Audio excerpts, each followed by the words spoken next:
tiraahdaa waxbaa kaa qaldan, haddana markaad doontid inaad dadka weydiisatana ma xishootayo eebahayo qofkan weyn oo intaan leeg waxaan aan garanayn ama lagu yiraahdaa mas'ada.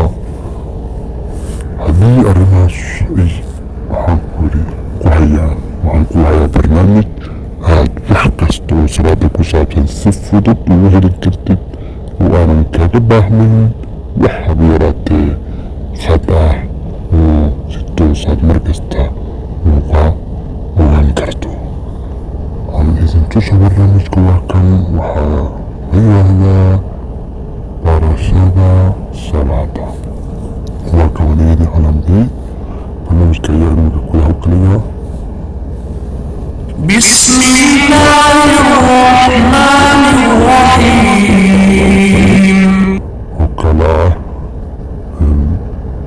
قيبتن ay ku qoran tahay kutubka, qaybtan ay ku qoran tahay casharo, iyo qaybtan ay ku qoran tahay ciwaanka. okay, sawirkiisa waxaad gelaysaa qaybtan ay ku qoran tahay cashar. markaad casharka dhagsiiso bartaan sidaas ayuu ku noqonayaa. bismillaahi araxmaan iraxiim ayaan dhahayaa. marka waa kan barnaamijka maad doonaya inaa idinkugu dheereeyo faahfaahinta idinka ayaa si toosa heli doontaan. intaan notebook ayuu ka kooban yahay. waxa ugu horeeya waa si aan si faahfaahsan calaamad baan idin deenayaa. waxa ugu horeeya waa qaybtan ugu horeysa ee ah gogoldhig. gogoldhig kadib waxaa ku xiga waqtiga la tukada salaada, kadibna waxaa ku xiga taariikh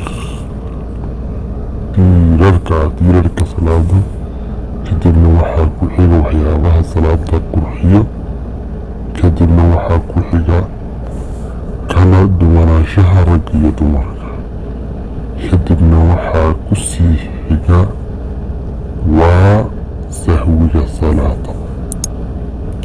intaa kadib sahwiga salaada kadib korayaan u jeedayaa. waxaa ku xiga iyaduna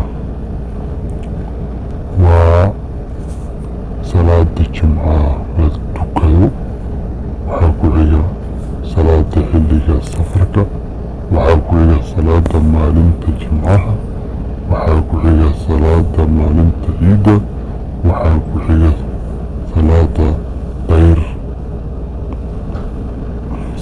dayr qorax madoobaadka, iyo waxaa kaloo ku xiga salaada roobdoonka, salaada xilliga xabsida jirto, iyo salaada meydka lagu tukado, iyo salaada dembiga lagu dhaafo, iyo salaada ugu dambeysa oo ah salaad maana waa gunaanad. waa gunaanadka barashada salaada.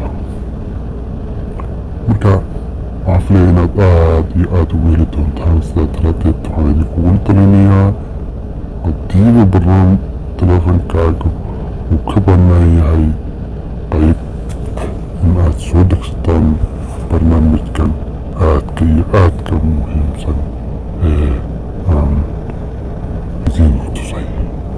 waana kan barnaamijka waxaad qoraysaa barashada salaada koobilbeega waad ka helaysaa. sidoo kalena waxaan filayaa in aabastarigan laga heli doono. marka waxaan idin leeyahay wasalaamu calaykum waraxmatullaahi wabarakaatu.